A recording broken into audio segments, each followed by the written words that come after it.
Hi every one welcome back. ഇന്നൊരു Sunday വ്ളോഗാണ്. അപ്പോൾ രാവിലെ തന്നെ എഴുന്നേറ്റിട്ട് സാമ്പാർ ഉണ്ടാക്കി വെച്ചു. അപ്പോൾ സാമ്പാർ ഉണ്ടാക്കിയിട്ടുണ്ടെങ്കിലുള്ള ഗുണം എന്ന് പറയുന്നത് രാവിലെ ബ്രേക്ക്ഫാസ്റ്റിൻ്റെ ഒപ്പം എടുക്കാം, അതുപോലെ തന്നെ ഉച്ചയ്ക്ക് ചോറിൻ്റെ കൂടെ കഴിക്കാനായിട്ട് കറിയുമായി. അപ്പോൾ രാവിലെ ബ്രേക്ക്ഫാസ്റ്റിന് ദോശ ഉണ്ടാക്കിയിട്ടുണ്ടായിരുന്നു. അപ്പോൾ ദോശയും സാമ്പാറും കൂടിയും കൂട്ടി കഴിച്ചു. ചായ കുടിച്ച് കഴിഞ്ഞപ്പോഴേക്ക് അനുപേട്ടൻ പറഞ്ഞു നമുക്കിന്ന് ലഞ്ചിന് കക്ക വാങ്ങിയാലോ എന്ന് പറഞ്ഞു. അപ്പോൾ പെട്ടെന്ന് തന്നെ അനുപേട്ടൻ ഫ്രഷ് ടു ഹോമിൽ കക്ക ഓർഡർ ചെയ്തിട്ടുണ്ടായിരുന്നു. അപ്പോൾ കക്ക നന്നായിട്ട് ക്ലീൻ ആക്കിയിട്ടാണ് അവർ തന്നു വിട്ടത് തന്നെ. പിന്നെ ഞാൻ വീട്ടിൽ കൊണ്ടുവന്നതിന് ശേഷം നന്നായിട്ട് ഒന്നും കൂടിയൊക്കെ നന്നായിട്ട് കഴുകി വൃത്തിയാക്കിയിട്ട് ഒരു പാത്രത്തിൽ വെച്ചിട്ട് അടപ്പത്ത് വെച്ചിട്ട് നമ്മുടെ പച്ചമുളക്, ഇഞ്ചി, മഞ്ഞൾപ്പൊടി, ഉപ്പൊക്കെ ഇട്ടിട്ട് അത് കുക്കാവാൻ വേണ്ടി വെച്ചു. അപ്പോഴേക്കും ഞാൻ സവാളയും അതുപോലെ വെളുത്തുള്ളിയൊക്കെ അരിഞ്ഞിട്ടുണ്ടായിരുന്നു. അപ്പോൾ കക്ക അവിടെ ഇരുന്ന് കുക്കാവണ സമയത്ത് വേറൊരു ചട്ടി വെച്ചിട്ട് അതിനകത്തോട്ട് വെളിച്ചെണ്ണ ഒഴിച്ചു കൊടുത്ത് കടുക് പൊട്ടിച്ചു.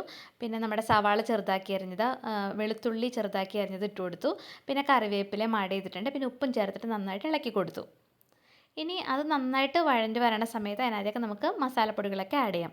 അപ്പോൾ കുറച്ച് മഞ്ഞൾപ്പൊടി, അതുപോലെ കുറച്ച് മല്ലിപ്പൊടി, പിന്നെ നമ്മുടെ കുരുമുളകില്ലേ, കുരുമുളക് കക്കയിലിടണം. കുരുമുളകിൻ്റെ ഒരു ടേസ്റ്റാണ് കക്കയ്ക്ക്, നല്ല ടേസ്റ്റ് ആയിരിക്കും.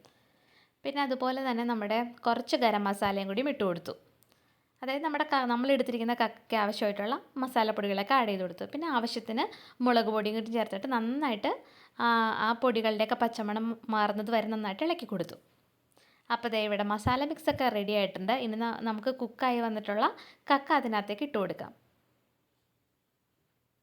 അപ്പോൾ കക്ക കുക്കാവണ സമയത്ത് നമ്മൾ വെള്ളമൊന്നും ഒഴിച്ചു കൊടുക്കണം, കാരണം ഓൾറെഡി കക്കയിൽ തന്നെ വെള്ളമൊക്കെ ഉണ്ടായിരുന്നു. അപ്പോൾ അതൊക്കെ ഇറങ്ങിയിട്ട് ഇത് വെള്ളമൊക്കെ നന്നായിട്ട് വറ്റി വന്നിട്ടുണ്ട്. അപ്പോൾ കക്ക നമ്മുടെ ഈ മസാല മിക്സിനടുത്തോട്ട് ആഡ് ചെയ്ത് കൊടുത്തു. എന്നിട്ട് നന്നായിട്ട് ഇളക്കി കൊടുത്തു. ഇനി ഇതൊന്ന് മൂടി വെച്ചിട്ട് നന്നായിട്ട് കുക്ക് ചെയ്തെടുക്കണം. അതായത് കക്ക നല്ല ഇങ്ങനെ റോസ്റ്റായിട്ട് നമുക്ക് കിട്ടണം. അപ്പോൾ അത് ഞാൻ മൂടി വെച്ച് കൊടുത്തു. എന്നിട്ട് ഇടയ്ക്കിടയ്ക്ക് അത് തുറന്നിട്ട് ഇളക്കി കൊടുത്തിട്ട് നന്നായിട്ട് വരട്ടിയെടുക്കണം.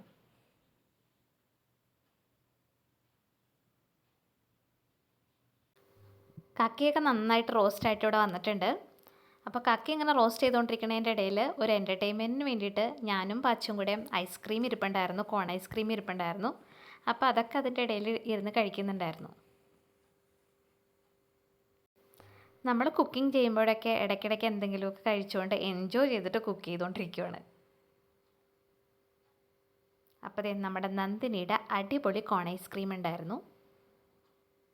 അപ്പോൾ നമ്മൾ കക്ക ഓർഡർ ചെയ്ത സമയത്ത് തന്നെ അനുപേട്ടൻ കുറച്ച് മീനും കൂടി ഓർഡർ ചെയ്തിട്ടുണ്ടായിരുന്നു. കാരണം ഞങ്ങൾക്ക് എല്ലാവർക്കും ചോറും സാമ്പാറും മീൻ വറുത്തതും ഇത് കൂട്ടി കഴിക്കാൻ വേണ്ടിയിട്ട് ഭയങ്കര ഇഷ്ടമാണ്. പിന്നെ എൻ്റെ അനിയൻ്റെ ഏറ്റവും ഫേവറേറ്റ് ഫുഡ് എന്ന് പറയുന്നത് അമ്മ ഉണ്ടാക്കുന്ന സാമ്പാറും ചോറും അതിൻ്റെ ഒപ്പം നമ്മുടെ മീൻ വറുത്തത്. മീൻ എന്ന് പറയുന്നത് മത്തി ഫ്രൈ ആണെങ്കിൽ അടിപൊളി. അവൻ്റെ ഏറ്റവും ഇഷ്ടപ്പെട്ട കോമ്പിനേഷനാണിത്. അവനെ ഞാൻ മിസ് ചെയ്യുന്നുണ്ട് ഇപ്പോൾ.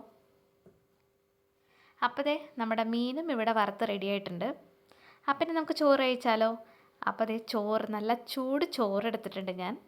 അപ്പോൾ അതിനകത്തേക്ക് നമ്മുടെ അടിപൊളി ചൂട് സാമ്പാറും കൂടി ഒഴിച്ചു കൊടുത്തു.